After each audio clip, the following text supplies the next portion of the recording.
महामृत्युंजय मंत्र क्या है, इसके जाप करने का क्या लाभ है तथा इसका जाप कैसे करें। महामृत्युंजय मंत्र का उल्लेख ऋग्वेद से लेकर यजुर्वेद तक में मिलता है। वहीं शिव पुराण सहित अन्य ग्रंथों में भी इसकी महत्व बताया गया है।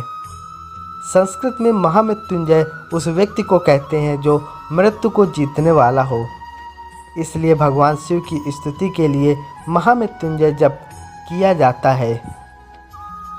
पौराणिक मान्यताओं के अनुसार ऋषि मृकंडु और उनकी पत्नी मरुद्धति ने पुत्र की प्राप्ति के लिए कठोर तपस्या की।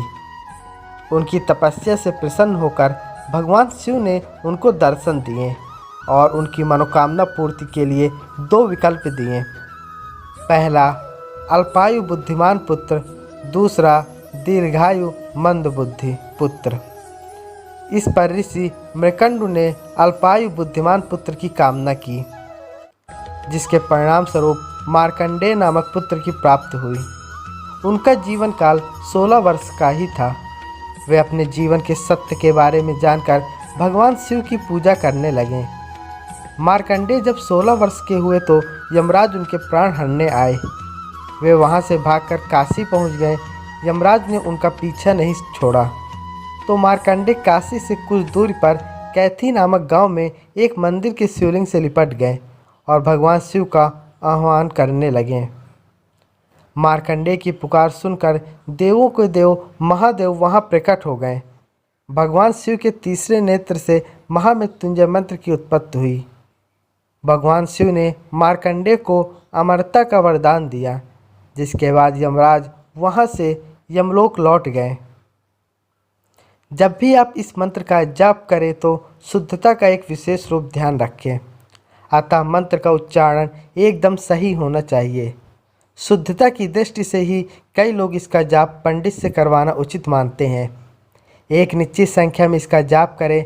मंत्र का उच्चारण ओठों से बाहर नहीं आना चाहिए। जप करते समय धूप दीप जलाएं। रुद्राक्ष की माला पर ही जप करें। जब तक जप की संख्या पूर्ण न हो तब तक माला को गोमुखी में ही रखें। जप काल में शिव जी की प्रतिमा पास रखना अनिवार्य है।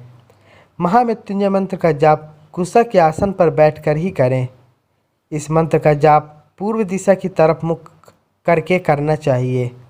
मंत्र का जाप करते समय ध्यान इधर उधर न भटकाएं। इस मंत्र का अर्थ होता है, हम भगवान शंकर की पूजा करते हैं, जिनके 3 नेत्र हैं, जो प्रत्येक श्वास में जीवन शक्ति का संचार करते हैं, जो संपूर्ण जगत का पालन पोषण अपनी शक्ति से कर रहे हैं। उनसे हमारी प्रार्थना है कि वे हमें मृत्यु के बंधनों से मुक्त कर दें, जिससे मोक्ष की प्राप्ति हो जाए। जिस प्रकार एक ककड़ी अपनी बेल में पक जाने के उपरांत उस बेल रूपी संसार के बंधन से मुक्त हो जाती है, उसी प्रकार हम भी इस संसार रूपी बेल में पक जाने के उपरांत जन्म मृत्यु के बंधनों से सदा के लिए मुक्त हो जाएं, तथा आपके चरणों की अमृत धारा का पान करते हुए शरीर को आपकी निछावर कर दें। धन्यवाद।